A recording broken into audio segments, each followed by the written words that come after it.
90% लोग जो फ्लैट लेते हैं वो लाइबिलिटी फ्लैट होता है, आपकी जिंदगी खराब कर देगा वो फ्लैट। दिल्ली एनसीआर के पास एक एरिया है इंदिरापुरम। इंदिरापुरम में सर 20 साल पुराने फ्लैट्स हैं, जा करके देखोगे ना वहां रहने का मन नहीं करेगा।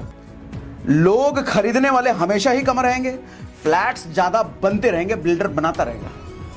तो इसलिए आपको बेचने में ना हमेशा दिक्कत आएगी। फ्लैट अगर आप अपने फ्लैट को 10 साल 12 साल बाद बेचने जाओ, हमेशा दिक्कत आएगी, नहीं बेच पाओगे सर, क्या पता लॉस में बेचना पड़े। आज आपकी आंखें खोल दूंगा अगर ध्यान से समझ गए मेरी बात। तो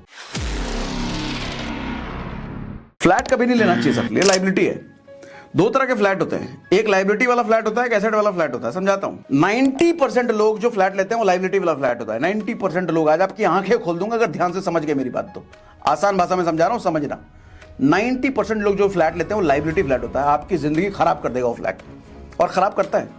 और जब तक आपको एहसास होगा आपके हाथ में कुछ नहीं बचेगा, सारा पैसा जा चुका, बैंक ले जा चुका होगा, पैसा आपका लूट चुका होगा, खसोट खून निचोड़ चुका होगा बैंक आपका पैसा। देखो क्यों नहीं लेना चाहिए फ्लैट। लाइबिलिटी परेशान करने वाला फ्लैट होता है। देखो फ्लैट में जनरली लोग 20 साल की ईएमआई वाला लोन लेते हैं, यानी कि आपका अपना फ्लैट होगा वो 20 साल बाद, तब तक तो बैंक का है। जब तक वो फ्लैट आपका होगा उसकी कंस्ट्रक्शन क्वालिटी पुरानी हो चुकी होगी, उसका डिजाइन पुराना हो चुका होगा, यानी कि 20 साल बाद अगर आप उस फ्लैट को बेचने जाओ सर बिकेगा नहीं। क्यों? आज के टाइम में दिल्ली एनसीआर के पास एक एरिया है इंदिरापुरम। इंदिरापुरम में सर 20 साल पुराने फ्लैट्स हैं, जा करके देखोगे ना वहां रहने का मन नहीं करेगा। क्यों? बिल्डिंग जर्जर हो चुकी है एक तो वो, प्लस हॉल का डिजाइन ऐसा है, रूम का डिजाइन अलग है, बैल्कनी का डिजाइन ऐसा है, पसंद ही नहीं आएगा। और आज के टाइम पे जो फ्लैट्स बन रहे हैं वो पसंद आएगा आपको।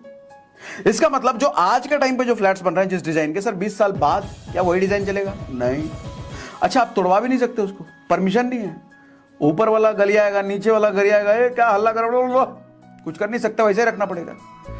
प्लस फ्लैट्स की डिमांड कभी कम नहीं होगी, फ्लैट्स की सप्लाई हमेशा ज्यादा रहेगी लोगों की नीड से, हमेशा। और जिस चीज की सप्लाई हमेशा ज्यादा रहेगी सर उसकी सिर्फ वैल्यू नहीं होती। सर जमीन लिमिटेड है, बिल्डिंगें लिमिटेड नहीं है। सर आज के छोटे शहरों में भी बिल्डिंगें बननी शुरू हो गई हैं। लोग खरीदने वाले हमेशा ही कम रहेंगे, फ्लैट्स ज्यादा बनते रहेंगे, बिल्डर बनाता रहेगा। तो इसलिए आपको बेचने में ना हमेशा दिक्कत आएगी। फ्लैट अगर आप अपने फ्लैट को 10 साल 12 साल बाद बेचने जाओ, हमेशा दिक्कत आएगी, नहीं बेच पाओगे सर, क्या पता लॉस में बेचना पड़े। इसलिए फ्लैट का डील अच्छा नहीं है, फ्लैट लेना ही नहीं चाहिए। अच्छा, कौन सा फ्लैट लेना चाहिए वो भी बताऊंगा आगे। लोग नेक्स्ट जनरेशन के लिए घर लेते हैं और घर को फ्लैट समझ लेते हैं, फ्लैट को घर समझ लेते हैं, वो रहेगा नहीं नेक्स्ट जनरेशन तक। और एक सबसे बड़ा ट्रैप जो फ्लैट लेते हैं लोगों नहीं पता होता है, सर अगर आपने 1 करोड़ का फ्लैट लिया है ना तो 10,000 रुपए 12,000 रुपए मेंटेनेंस उसका लगता है। मेंटेनेंस क्या? स्विमिंग पूल है, जिम है, क्लब है। 99% लोग कभी इस्तेमाल नहीं करते, शुरुआत के 10 दिन इस्तेमाल करते हैं, उसके बाद जिंदगी में कभी इस्तेमाल नहीं करते, लेकिन हर महीने देना पड़ेगा उसका, हर महीने देना पड़ेगा। सर 10,000 रुपए महीना अगर SIP में डाल दिया होता ना सर, 31 करोड़ रुपए बन जाते हैं 40 साल बाद। 31 करोड़ रुपए 40 साल बाद SIP 15% के हिसाब से, यानी कि 31 करोड़ रुपए वो ना यूज करने वाले क्लब में फूका, जो ना यूज करने वाले स्विमिंग पूल में फूस दिया, ना यूज करने वाले जिम में फूका आपने। सर कभी सोचा है ऐसे? इसलिए कब कहता हूं कभी फ्लैट लेना मत। अच्छा अब सुनो, कौन सा फ्लैट लेना चाहिए, ध्यान से सुनो, ये भी बताता हूं कौन सा फ्लैट लेना चाहिए, ये बताता हूं। सर फ्लैट वही लेना चाहिए जो आपको सालाना कम से कम 5% कमा के दे। समझाता हूं, मान लो 1 करोड़ रुपए का आपने फ्लैट लिया, मान लो 1 करोड़ रुपए का फ्लैट आपका, तो 5% सालाना उस फ्लैट से आपकी कमाई होनी चाहिए। आपको कि 5% सालाना बहुत कम है, इन्फ्लेशन ही 7% है, फिर 5% क्या? सर फ्लैट में 5% इनफ इसलिए है क्योंकि फ्लैट में आप रह रहे होगे या फिर रेंट पे लगा रखा हो, वो यूज हो रहा है। जैसे बहुत सारे एसेट होते हैं, जैसे गोल्ड को आप यूज नहीं कर सकते, वो रखा रहेगा, वो शेयर में लगा रखा है, उसको यूज थोड़ी कर रखा रहेगा वो। लेकिन फ्लैट प्रॉपर्टी ऐसी चीज है इसको आप यूज करते हो, ठीक है। 5% क्यों मैं कह रहा हूं अच्छा है वो भी अभी बताता हूं, ध्यान सुनो। सर 1 करोड़ के फ्लैट पे 5% का मतलब हुआ 5 लाख रुपए सालाना आपको वहां से इंटरेस्ट आना चाहिए, मतलब कमाई आनी चाहिए। यानी कि महीने का अगर देखो तो 40,000 रुपए मंथली आपको वहां से रेंट आना चाहिए। 1 करोड़ के फ्लैट का अगर 40,000 रुपए मंथली रेंट आ रहा है, यानी कि वो अच्छी डील है, अच्छा फ्लैट है, अच्छी इन्वेस्टमेंट है, ऐसा लेना चाहिए।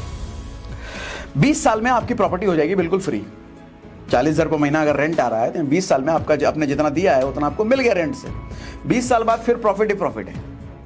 अब उस 40,000 रुपए रेंट वाले प्रॉपर्टी में आप खुद भी अगर रहते हो, कहीं और रहोगे तो आपको 40,000 रुपये पे करने की अगर हैसियत है, पे करना चाहते हो, उससे अच्छा अपने फ्लैट में रहते हो तो 40,000 की बचत है ना। तो बात एक ही हुआ, या तो रेंट ले लो या फिर रेंट कहीं देने से बचा लो, फायदे की डील है। ऐसा फ्लैट लेना चाहिए, ऐसा फ्लैट एसेट है जो आपको 20 साल में फ्री कर देगा। लेकिन 1 करोड़ का फ्लैट ले लिया, पता चले 10,000 रुपये रेंटल वैल्यू है, भैया ऐसा फ्लैट ना लेना, ना ना ना ना ना, वो सर का दर्द है, वो गरीब कर देगा, वो पैसा नहीं छोड़ लेगा, वो ऐसा ना। ठीक है, असली एसेट जो प्रॉपर्टी में होती है ना सर, जमीन होता है। जमीन एक ऐसी चीज है जो कि बढ़ेगी नहीं दुनिया में। भगवान ने जितना जमीन बना के दे दिया है उतना ही रहने वाला है। रत्ती भर भी जमीन आदमी बढ़ा नहीं सकता, चाहे अरबों खरबों रुपए डाल दो, रत्ती भर भी जमीन बढ़ाया नहीं जा सकता, भगवान ने दे रखा है। तो जमीन की वैल्यू हमेशा बढ़ती रहेगी। पॉपुलेशन बढ़ रहा है ना, सप्लाई हर दिन घट रही है, हर एवरी डे जमीन की सप्लाई घट रही है, एवरी डे पॉपुलेशन बढ़ रहा है, एवरी डे जमीन घट रहा है, एवरी डे पॉपुलेशन बढ़ रहा है।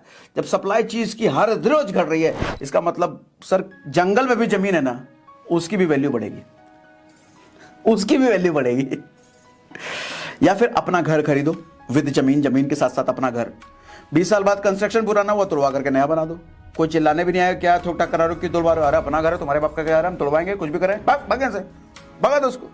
फ्लैट भी नहीं कर सकते, ऊपर वाला चिल्लाएगा, नीचे वाला चिल्लाएगा।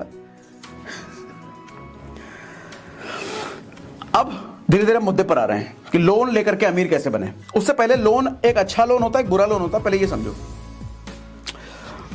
अच्छा लोन बुरा लोन समझने के लिए एसेट और लायबिलिटी समझो। ये वर्ड समझाओ, सुना होगा हमने बहुत। मुझे एक बात बताओ, ये तकरीबन 1.5 लाख रुपए का फोन, कोई कॉलेज स्टूडेंट अगर ये 1.5 लाख रुपए का फोन ले रहा है, उसके लिए एसेट है या लायबिलिटी है? एसेट लायबिलिटी में फर्क क्या होता है? एसेट होता है वो चीज जो आपको पैसा कमा के दे, लायबिलिटी वो चीज होती है जो आपको पैसा कमा के नहीं निकाल के देती है। मैं आपसे पूछता हूं, एक कॉलेज स्टूडेंट अगर ये 1.5 लाख रुपए का फोन ले रहा है, उसके लिए एसेट है या लायबिलिटी है? आप कहोगे लायबिलिटी है।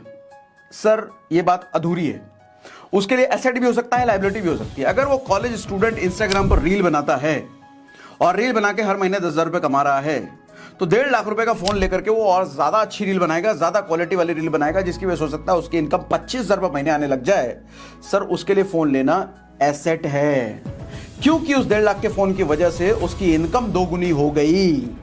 सर 6 महीने में 25,000 रुपए कमा करके वो फोन तो उसका फ्री हो जाएगा 6 महीने में, उसके बाद तो इनकम ही इनकम, तो उसके लिए एसेट है वो। लायबिलिटी किसके लिए है? अगर वो स्टूडेंट सिर्फ लड़कीबाजी करने के लिए, लड़की पटाने के लिए, फोन चमकाने के लिए 1.5 लाख रुपए फोन लिया है, फिर वो लायबिलिटी है। सर लड़की पटक भी गई ना तो खर्चा और डबल हो जाएगा, घुमाना फिराना पड़ेगा, गिफ्ट भी देना पड़ेगा, वैलेंटाइन डे आया है तो और आज की लड़कियां भी समझदार है, EMI वाले आईफोन चमकाओगे ना, लड़कियां भी समझती है EMI पे ले गया, नौटंकी बाज ले गया, मार के भगा देंगे, भाग यहाँ से, औकात है नहीं।